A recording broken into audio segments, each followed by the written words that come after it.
Magandang hapon, Pilipinas! Ito po si Lisa Makuha, ang inyong balerina ng bayan na bumabati sa lahat ng nakikinig sa DZRH at sa lahat ng nanonood ng RHTV, lalong-lalo na sa ating mga kasamahang alagad ng sining at kultura sa buong bansa. Unang linggo ng Agosto at tulad ng mga nakaraang taon, inilalaan natin ito bilang pagkilala sa buwan ng wikang pambansa. At ayon sa kagawaran ng edukasyon, ang tema ng pagdiriwang sa taong ito ay Tatag ng Wikang Filipino, Lakas ng Pagka-Pilipino. At para tulungan tayong lalong mahalin at pagyamanin ang ating wikang pambansa, kasama natin sa hapong ito ang isang premyadong makata, manunulat at propesor ng panitikang Pilipino, si Ginoong Romulo Baquiran Jr. Isinilang sa Santo Tomas, Isabela noong 18 ng Pebrero 1962, si Romulo Baquiran Jr. ay isang premyadong makata, manunulat, kritiko, tagapagsalin, patnugot at propesor ng panitikan. Nagtapos siya ng AB Filipino mula sa UP Diliman noong 1984 kung saan doon din siya nagtamo ng kanyang master's degree in Filipino literature noong 2003. Ilan sa kanyang mga nalathalang aklat ay ang Onyx, Ang Singsing ni Solomon, Mga Tula ng Pagsulong, Sagad sa Buto, Hospital Diary at iba pang sanaysay. Bukod dito, nakapaglathala na rin siya ng ilang mga tula, sanaysay, book reviews at academic papers sa iba't ibang mga periodiko, magazine at literary journals. Noong nakaraang Pebrero, nakamit ni Ginoong Baquiran ang prestigyosong Southeast Asian Writers Award na ginanap sa Bangkok, Thailand. Nauna pa rito, tumanggap na rin siya ng ilan pang mahalagang premyo para sa panitikan tulad ng 4 na magkakasunod na Palangka Awards mula 1989 hanggang 1992 at muli ang panglima nito noong 2010, ang Likhaan Awards noong 1998, ang National Book Award for Poetry noong 2003, National Book Award for Linguistics noong 2004 at National Book Award for Non-Fiction category noong 2011. Sa kasalukuyan, isa siyang Associate Professor sa Department of Filipino and Philippine Literature ng UP Diliman. Siya rin ang Executive Director ng Filipinas Institute of Translation mula pa noong 1997 at advisor ng UP Repertory Company. Kasabay nito, bahagi rin siya ng ilang samahan ng mga alagad ng panitikan tulad ng Wika, Union ng mga Manunulat ng Pilipinas, Oragon's Poets Circle, Lira, Kata at Telon Playwrights Circle. Isang karangalan ng Art to Art ang makasama ang premyadong makata at manunulat na si Ginoong Romulo Baquiran Jr. Magandang hapon po, Mr. Baquiran, and welcome to Art to Art. Magandang hapon, Lisa. Pwede ba kitang tawagin Joey? Oo naman. Kasi masyadong formal yung Romulo Mr. Okay, I guess yung nabanggit nga natin na tema kanina, Joey, yung ng buwan ng wika para sa taong ito, mapapansin natin na dalawa yung uri ng spelling ng salitang Pilipino. Merong nagsisimula sa F at nagsisimula sa P. Ano ba ang pagkakaiba nila at ano ang wastong paggamit ng dalawang salitang ito? Yung may Fs, tumutukoy yun o nag-refer sa language, sa wika. Yung P, dati, o yung iba para sa ibang tao, tumutukoy yun naman sa lahi o sa taong nasyonalidad. Pero sa ngayon, dapat pareho na. Pareho na dapat F. Pareho na dapat na pareho F? ng F dapat. Dapat alisin yung P? Yes. Bakit? Kasi sa ating constitution, sinabi na ang alpabeto ay Filipino na at pumasok na yung F. So, dapat pareho na. Although para sa ibang tao, mini-maintain pa rin yung P bilang nagre-refer sa lahi o tao. Pero pwedeng ituring yun na variant o parang variation. Pero ang dapat na talaga ay parehong F. Okay. So, nagka-Filipino lesson ako. Hindi ko alam yun na nagpalit na. Madami ng pagbabago ang wikang Filipino. Yes. Okay. Magbalik tanaw muna tayo. Paano mo na-discover muna yung gift mo sa gift for words. So bakit mo napiling magsulat? Sa Filipino. Oo. Nung college kasi, meron akong, siyempre, lahat ng tayo required sa English. May English 1 and 2, tapos may classmate ako doon. Siyempre, kailangan magsulat sa English.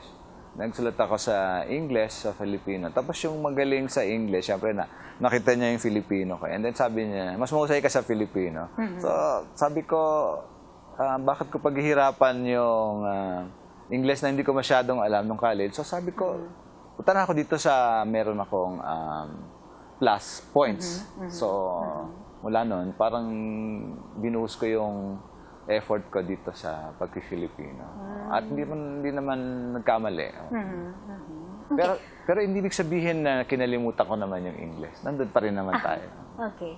Pero yung pagsusulat mo naman ng mga tula, kasi ang tula, ibang-iba yun sa prose, no? Natatandaan mo pa ba yung unang-unang tula na nasulat mo? At ilang taong ka nito at tungkol saan?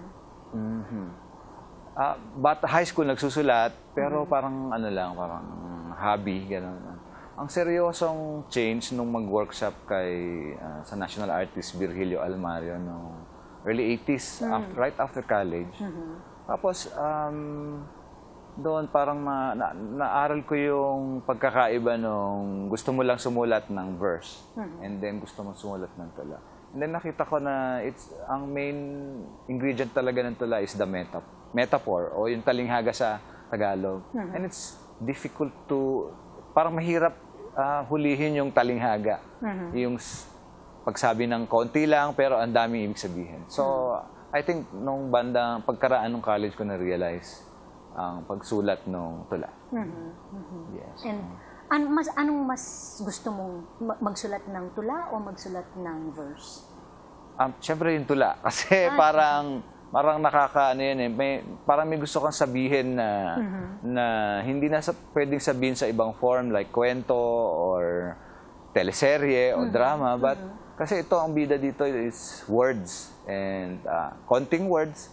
And then you can say, sasabihin mo lang konti pero ang daming pwedeng ibig sabihin. So, parang nakaka-inlove sumulat ng tula. Okay, pwede mo bang sabihin sa amin yung creative process mo, yung proseso ng pagsulat ng tula? Nabubuo ba ito muna sa isang tema o sa isang linya? Ito ba ay isang bagay na pwedeng pag-aralan? Sa iba-iba kasi naman yung kaso ng mga writers. Sa kaso ko, I can say na meron ka nakitang parang image. It's an experience, tao, or phenomenon sa nature, na merong dating sa'yo parang naapektahan ka. And gusto mong i-share, o ibahagi yun sa iba through words. So parang, pero at the same time naman, ayaw mo na maging karaniwan. So, gusto mo yung, halimbawa, may naramdaman mo yung love. Hindi mo naman pwede sabihin, ang ganda ng pakiramdam kong love you. Kailangan umanap ka ng symbols o ng expression para ito ay maipakita, maaaring kalungkutan. So, parang napaprocess mo yung nakita mo, experience sa sarili mo. Pero kailangan mong i-communicate sa iba in such a way na maiintindihan nila yung personal na pakiramdam. So you have to find something na maintindihan nila, pero at the same time, kakaiba rin na experience. Ako interested ako na yung, halimbawa, ilang minutes kang gumagawa ng tula? Uupo ka ba sa computer, tapos tina-type mo na lang, or nakaupo ka, naninigarilyo, o nag-iisip, tapos dumadating na lang sa'yo? Ano yung paano gumawa ng tula? Unang-una pag-iisipan mo ng medyo matagal. Ano bang gusto kong sabihin? Usually mga 1 day, 1 week to a day. Pero yung actual writing would take mga 1 hour lang. Talaga? The processing ang matagal kasi pag-iisipan mo mabuti anong approach, anong angulo. Kasi kung alam mo nang may nasulat na ganyan tula, you have to skirt that para maiba doon. So, siguro ang isang tula, mga 1 week nga. Takes a week. Okay. Actually, maraming nagsasabi na mahirap magbasa ng tula. Totoo ba to? Sanayan din yun eh. Para sa una, parang kung hindi ka sanay. Kasi ako, nahihirapan magbasa ng tula. Parang basketball din yun eh, kung hindi ka marunong mag-basketball. Ang hirap mag-basketball din yung pag-dribble and pag-shoot dun sa ano. Pero once you get the grammar ng tula, it becomes easy. Kasi halimbawa, kailangan may symbol, you have to say it in another way. Kailangan hanapin mo yung sound, merong musicality ito. Tapos kailangan in a few lines, dapat masabi mo yung gusto mong sabihin. It's really, kailangan may mahusay kang mentor to teach you. A teacher really ang magtuturo sa iyo kung paano matutuhan yung grammar. Once you get the hang of it, fun, parang nakakatuwang magbasa na ng tula. Kasi alam mo na yung ginagawa ng writer, alam mo, mahuhuli mo siya. It's much like advertising, di ba? Parang kailangan in a few seconds, in 30 seconds, masabi mo yung gustong sabihin. Parang ganun din sa tula. Isang karanasan na maraming pinanggalingan, pero kailangan sa sining ng tula sabihin. Okay, pero kung mahirap nga magbasa ng tula, paano naman mapapalago ang appreciation ng mga karaniwang tao para sa pagtutula? Ay kailangan talaga sa bata pa lang sa elementary tawag dito prep school, preparatory school, kindergarten, parang turuan na sila na parang may predisposition na ma-appreciate ang words, ang combination ng symbol at ng simple at ng mahirap, ng tunog at ng gustong sabihin. Kailangan maihanda yung kabataan, yung bata pala, parang kung ano rin sa gustong gawing, halimbawa mag-appreciate ng sayaw, kailangan manood sila ng sayaw. Ay sa tula naman, kailangan mapakinggan nila yung mga tunog. Parang ano yun eh, parang yung mga nursery rhymes, mga ano yun eh, umpisa yun ng tula. Kasi yung repetition ng sounds, yung rhythm, at yung mismong kombinasyon ng yung pagkakaangkop ng gustong sabihin at ng pagkakasabi. May elemento yun ng katulaan. So palagay ko, nasa paligid naman natin yung elemento para mapahalagahan ng tula. Pero sumasang-ayon ba kayo sa akin na, sa aking palagay, parang mas konti ang instruction sa tula kaysa sa verse, lalo na sa Filipino literature classes? Sa karanasan din natin talagang bihira yung teacher na mahusay o may angkop na pagpapahalaga kung ano ba yung tamang paraan ng pagtula. So, palagay ko nga nasa eskwelahan yung susi para mabuksan pa o mapalaganan pa yung pagpapahalaga sa tula. Okay. Bilang guro, base sa inyong obserbasyon, saan nahihirapan ang ating mga mag-aaral ngayon pagdating sa wika? Lalo bang nakakagulo ang pagkakaroon ng tinatawag na text messaging na ang spelling ay yung jejetext? Jejemon, jejetext. Mahirap kasing, paano ba ito? Marami kasing factors na kung bakit na unang-una yung mga bata, parang sa eskwelahan, pag sinabing assignment, merong parang concept na, ayoko niyan, trabaho. Kailangan yung guro akitin yung estudyante na hindi ito task, kundi maglalaro tayo. Kailangan may ganong orientation yung teacher na huwag na masyadong balarila, malalalim. Parang siguro dahan-dahan na ito ay hindi pahirapan, kundi maglalaro tayo. Ayun. Tapos, pwede yung jejemon, parang pang-akit yun. Pero at the same time, pinapaliwanag kung saan ba nanggagaling itong jejemon. Parang mga batang naglalaro yan din sa labas, na gusto nila sila yung nakakaintindi. Pero kailangan ipaliwanag na itong jejemon ay isang uri lang ng paggamit din ng wika. Na hindi rin naiiba sa sa alam natin, meron lang silang ginawang kakaiba sa tunog, sa pag-spell, pero wika rin yun, parang variation lamang ng ating. Nauuso lang, pero hindi naman ito ibang-iba sa ating ginagamit ngayon. Okay, pag-uusapan natin yan, yung evolution ng ating Filipino language. Maya-maya. Marami pa po tayong pag-uusapan kasama ang premyadong Makata na si Romulo Baquiran Jr. Dito pa rin sa Art to Art. Magbabalik po kami pagkatapos ng ilang paalala. Programang hatid ay sining at kulturang para sa lahat. Magbabalik ang Art to Art. Schedule ng mga inaabangang konsyerto. Update sa mga magagandang panoorin sa mga tanghalan at teatro. Narito na ang Art to Art Calendar.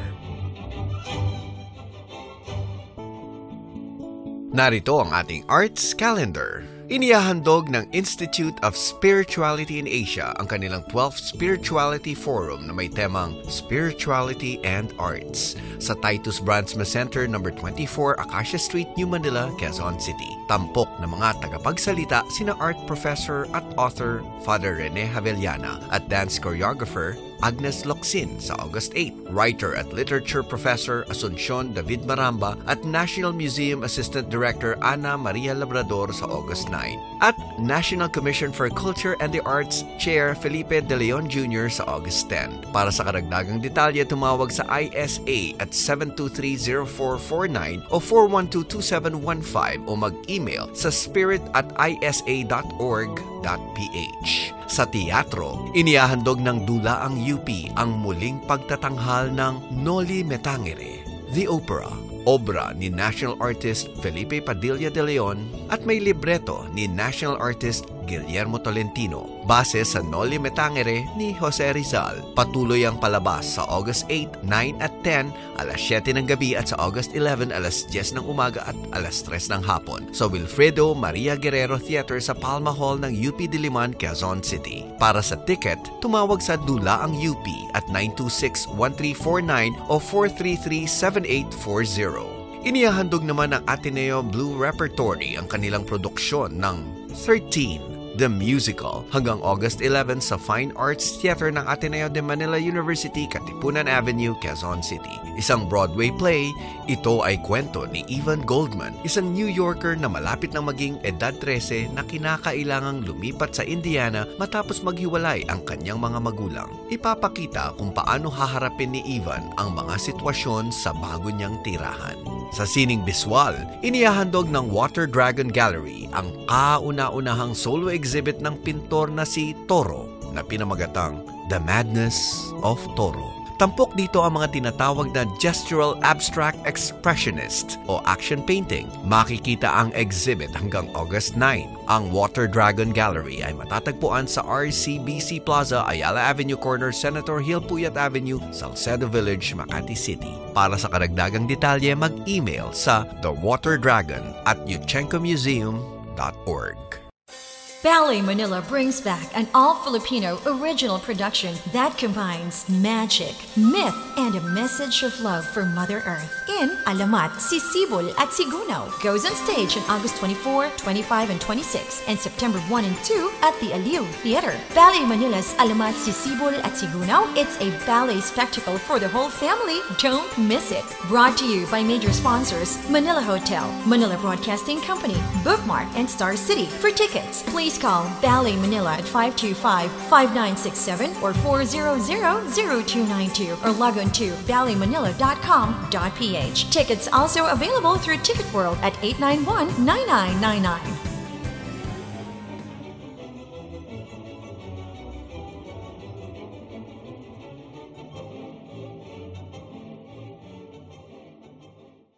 Usapang sining at kultura para sa lahat.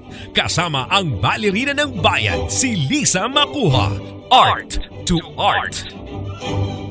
Kasama pa rin po natin ang premyadong Makata na si Ginoong Romulo Baquiran Jr. Joey, ilan ba ang official languages o dialects ng Pilipinas? More than 100. Okay. As of the last count, 117. 117. At pag sinabi mong Filipino, iba ba ang ibig sabihin nito sa Tagalog? Yes. Okay. Tagalog, yung mga nagsasalita ng Tagalog, mga Laguna, Quezon, Bulacan. Ayun. Pag Filipino na, this is parang halimbawa nag-usap yung Cebuano at Ilocano, hindi pareho yung wika nila. They have to find a common language. At usually yun, nag-aaralan nila yung Filipino o Tagalog sa school. Ngayon, pag nag-usap sila, variation ng Ilocano and Cebuano, may mga words sila pwedeng mahalo yung Cebuano at Ilocano. Pero ang basic structure is Tagalog. Na hindi rin masyadong naiiba sa Cebuano at Ilocano. So, naghahalo na yung mga languages. So, yun ang Filipino. Combination of influences from iba't ibang wika sa Pilipinas. Okay, so ano ba talaga ang official language natin? Official language natin ay 3. English, Filipino, and I think Arabic sinama for our Muslim brothers. Okay. Pero anong kaibahan ng Filipino at Tagalog? Wala. Tagalog, mas based dun sa ginagamit sa Bulacan, Quezon Province. Filipino, nagwe-welcome siya ng changes from, Cebuano would say, paghihiwalay, that's Tagalog. Pero pag Cebuano na, Filipino na, paghiwalay, wala na yung reduplication, which is a contribution from Cebuano. That becomes Filipino. So, iba na yun. Halimbawa, in terms of sound, kasi ang Tagalog, wala namang F, walang V.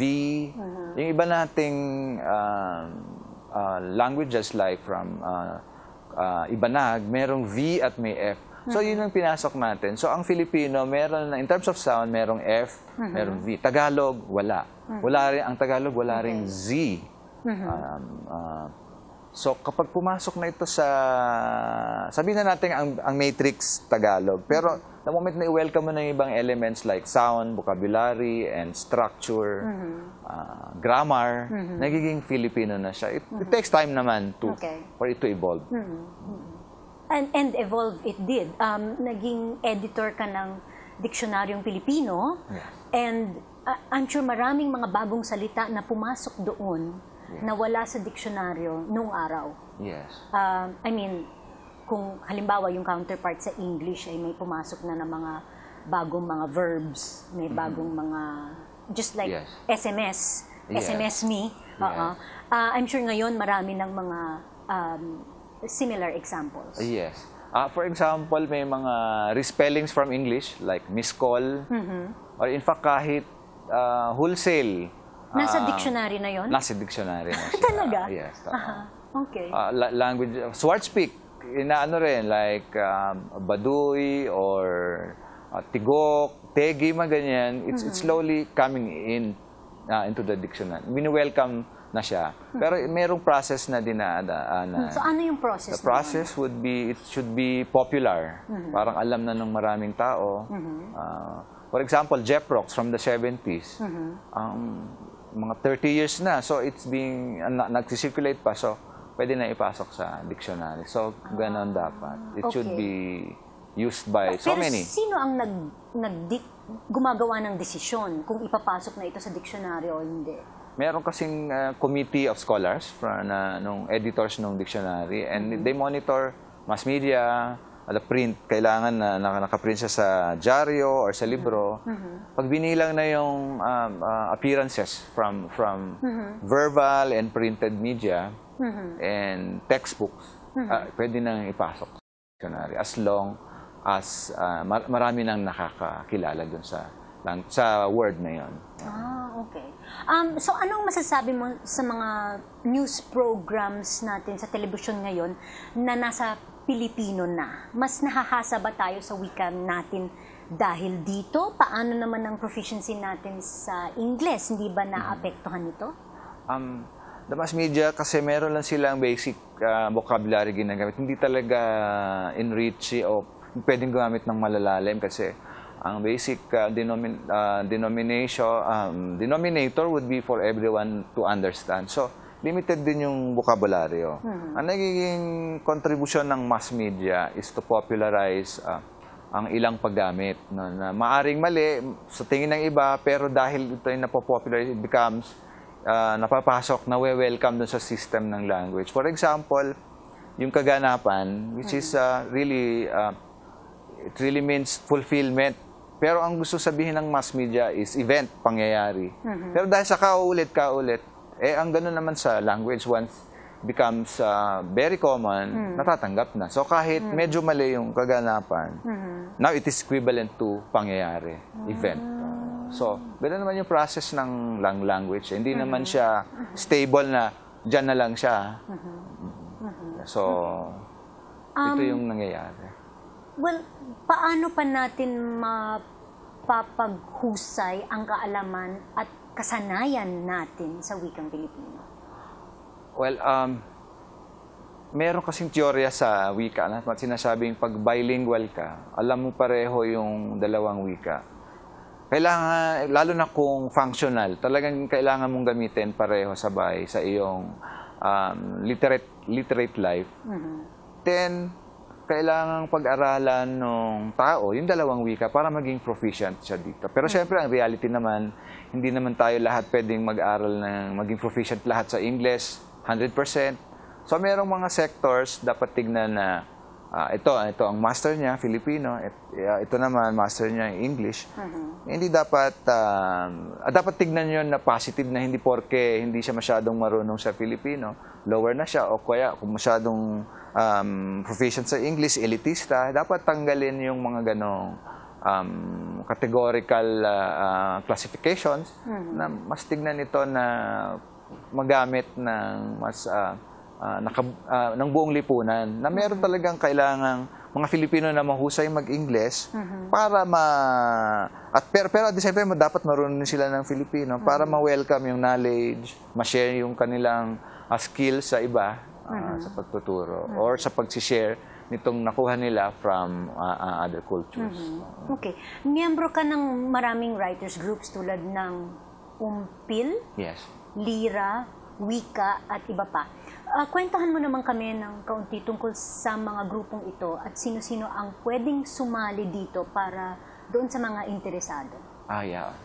Itong Lira is for young beginning writers. Ano? Welcome dito lahat mag-aaral ng tula sa Filipino. Pwedeng kontakin yung grupo. Later siguro ibibigay ko yung email address or website. Yun, pwede yung mga kabataan na hindi masyadong marunong pa can come in. Ano yun, kalahating taon ng workshop every weekend. So, intensive and comprehensive learning experience kung paano tumula. And then when you get proficient, pwedeng pumunta doon sa professional which is Umpil, Union ng Manunulot sa Pilipinas. Ito naman yung mga marunong na, nasa middle age na, napapublish na sila, and then pwede silang sumali dito sa Umpil. I'm sure maraming interested dyan. Ano yung website ng mga, Umpil is umpil.org. Pwede nilang bisitahin yon. Yung Lira naman, i-search lang nila yung L-I-R-A sa Google, lilitaw yung website. Lira. Yes, Lira. Okay. So ngayong buwan ng wika, ano ang mga activities na pwedeng abangan o salihan ng ating mga tagapakinig at manonood? Yes.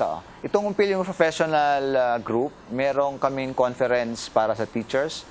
Ito yung, lalo tinuturo nila yung Florante at Laura, Ibong Adarna. Meron kaming conference on the 23rd, Agosto 23 hanggang 25 sa CCP.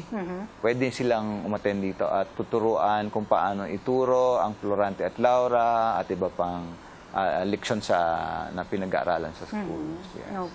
Okay. Bago tayo magtapos, baka naman pwede mo kaming handugan ng ilang tula bilang pagkilala sa buwan ng wika. Sige. From, ito ay galing sa Labyrinto? Labyrinto, ito yung folio ng mga tula. Yes, I think this one's for you. Maraming salamat. Yes. Thank you. Yung isang tula would be, kasi meron akong ginawang mga tula. Pinagsalita ko yung mga halaman at hayop na parang fable. And parang mga karakter sila sa isang garden at nagsasalita sila. No? Kausap nila yung hardinero, like for Okay. example, bonsai. Ito ang sabi ng bonsai sa hardinero. Naniniwala ako ng lubusan, wagas na pag-ibig ang nagtutulak sa iyo upang hubugin ako sa kaliitan. Mapagpala ang bihasa mong pagpilipit sa sangakong nagpipiglasan ng tumayog upang higit na matikman ng bukan liwayway. Mapagkandili ang tiyak mong paglaga sa mga dahon kong nagsisikap dumami sa pag-asang masinghot ang samyo ng amihan. Mapagmahal ang gawisik mong pagdilig sa pagkapuno kong naghahangad yumabong sa pinakamahusay na alay mong daigdig. Sang-ayon akong lahat sa iyong niloloob, pagkat batid kong ang lahat ng maselang sining ay para sa aking ikabubuti at ikariringal. Walang pasubaling tinatanggap ko, nang walang alinlangan ang iyong pag-ibig. Wow! Meron akong tanong. Yes. Anong ibig sabihin ng ikariringal? Para maging marangal siya, mas magiging... Kasi parang di ba ikararangal yun? yes, O that's a ikariringal? variation of dangal. Mas magiging famous siya or titingilain. Parang gano'n ang gustong sabihin. Okay. Anong ibig sabihin ng gawisik? That's a small, lang. Parang nagwisik lang siya ng tubig. Tipid na tipid yung pagdidilig niya. Oo. Joey, may ikakwento ako sa iyo. Sige. Ha? Nung bata ako, nasa Russia ako, Yes. bumisita sa amin sa Leningrad Choreographic School si national artist Lucrecia Casilag. Yes.